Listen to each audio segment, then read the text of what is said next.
Welcome to Sumathi சமையலறை. இன்றைக்கி என்னோட சமையலில் நான் மட்டன் குழம்பும் மட்டன் வறுவலும் தாங்க செஞ்சு காட்ட போகிறேன். அதுக்கு பாருங்கள், மட்டன் எடுத்து நான் க்ளீன் பண்ணி வச்சுருக்கேன். வாங்க எப்படி செய்கிறதுங்கிறத பார்த்துடலாம். நான் அடுப்பு பற்ற வச்சு குக்கர் தான் வச்சுருக்கேன். நல்லெண்ணெய் சேர்த்துக்கலாம். நான் நல்லெண்ணெயில் செய்கிறேன், நீங்கள் உங்கள் விருப்பப்பட்ட எண்ணெய் சேர்த்துக்கோங்க.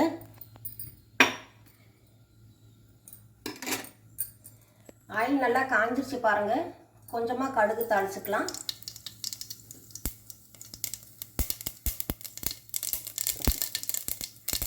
கொஞ்சம் சின்ன வெங்காயம் கட் பண்ணி வச்சுருக்கிறேன். இந்த குழம்புக்கு சின்ன வெங்காயம் தாங்க நல்லாயிருக்கும். சின்ன வெங்காயம் சேர்த்துக்கோங்க. கூடவே கொஞ்சம் கருவேப்பிலை,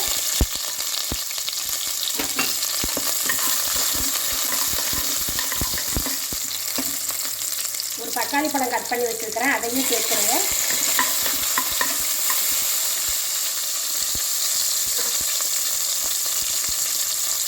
ஒரு ஸ்பூன் இஞ்சி பூண்டு பேஸ்ட் அதையும் சேர்த்துருங்க. இதெல்லாம் சேர்த்து கொஞ்சம் நேரம் நல்லா வதக்கி விடுங்க. ஓரளவு வதங்கி வந்தால் போதுங்க, ரொம்ப வதங்க வேண்டியதில்லை. இப்போ க்ளீன் பண்ணி வச்சுருக்கிற மட்டனை சேர்த்துடலாம். கொஞ்சமாக விளக்கெண்ணெய் சேர்த்துக்கோங்க.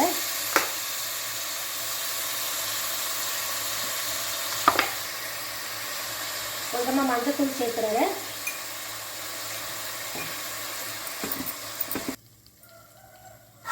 காரத்துக்கு நான் தனி மிளகாத்தூள் 2 ஸ்பூன் எடுத்துருக்கிறேன். நீங்கள் உங்கள் காரத்துக்கு தகுந்த மாதிரி எடுத்துக்கோங்க. நான் இந்த குழம்பு கறி மசாலா தாங்க செய்ய போகிறேன். பாருங்கள், கறி மசாலா எடுத்து வச்சுருக்கிறேன். இந்த ஸ்பூனில் நான் 6 ஸ்பூன் எடுத்திருக்கேன். எல்லாமே சேர்த்துடலாம்.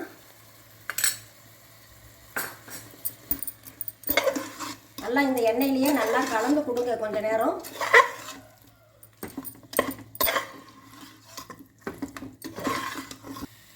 கூடவே தேவையான அளவு உப்பும் சேர்த்துருங்க.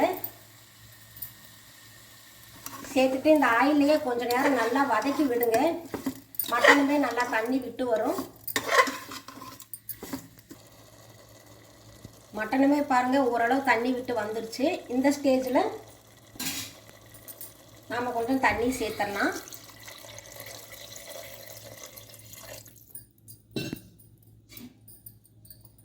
நான் ஒரு 400 கிராம் மட்டன் தாங்க எடுத்துருக்கிறேன். அந்த மட்டனுக்கு உண்டாத கறி மசாலா தான் நான் சொல்லியிருக்கேன். நீங்கள் அதிகமாக சேர்த்துனீங்கன்னா கறி மசாலா அதிகமாக சேர்த்துக்கோங்க. இப்போ மூடி போட்டுடலாம்.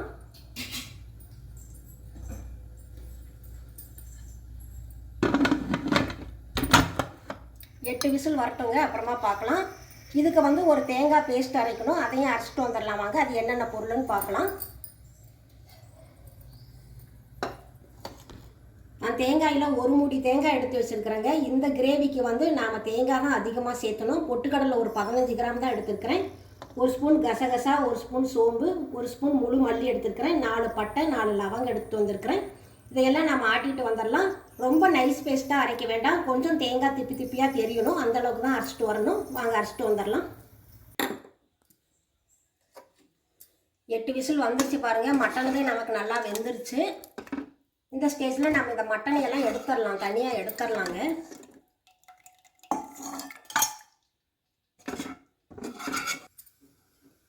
மட்டன் எல்லாமே எடுத்துட்டேன் பாருங்கள். ஃப்ரை பண்ணுறதுக்கு கொஞ்சமாக இந்த வேக வச்ச தண்ணி கூட நம்ம கொஞ்சம் சேர்த்துடலாம். அதுலேயே ஃப்ரை பண்ணுறப்போ நல்லாயிருக்கும். நான் அடுப்புமே பற்ற வச்சிட்டேன்.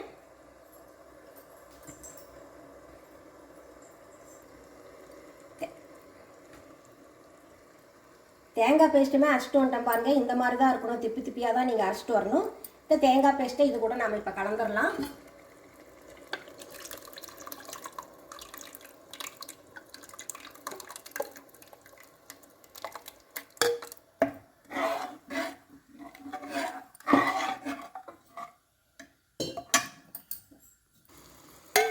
கொஞ்சமாக தண்ணியுமே நல்லா கலந்து சேர்த்துருங்க. குழம்பு நல்லா கொதிச்சு வரட்டும். இந்த ஸ்டேஜில் நீங்கள் உப்பு காரமெல்லாம் செக் பண்ணி பார்த்துக்கோங்க. காரம் ஏதாவது கம்மியாக இருந்ததுனாலும் தனி மிளகாத்தூள் கொஞ்சம் சேர்த்துக்கோங்க. நல்லா கொதிச்சு வரட்டும்.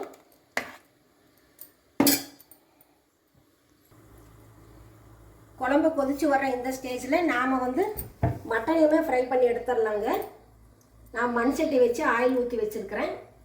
ஆயிலும் நல்லா காஞ்சிருச்சு. நான் பெரிய வெங்காயம் கட் பண்ணி வச்சுருக்கிறேன். இந்த மாதிரி நீட்டு வாக்கில் கட் பண்ணுங்கள். வெங்காயம் கொஞ்சம் அதிகமாக சேர்த்துங்க.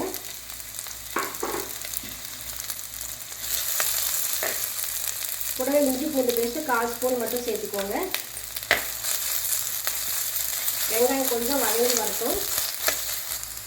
கூடவே கொஞ்சம் கருவேப்பிலை சேர்த்துக்கோங்க. நீங்கள் அந்த மட்டனை நம்ம சேர்த்துடலாம். இந்த தண்ணியோடவே சேர்த்துடலாம்.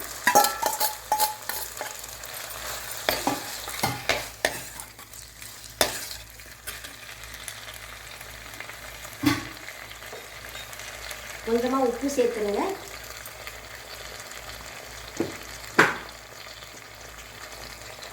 நான் வந்து மிளகு பொடி பண்ணி வச்சுருக்கிறேங்க. மிளகு தூள் தான் சேர்க்குறேன். நீங்கள் கொஞ்சம் மிளகாத்தூள் சேர்க்குறதா இருந்தாலுமே காரத்துக்கு சேர்த்துக்கோங்க. நல்லா மட்டன் நமக்கு நல்லா ஃப்ரை ஆகி வரட்டும். குழம்புமே நல்லா கொதிக்குது பாருங்கள்.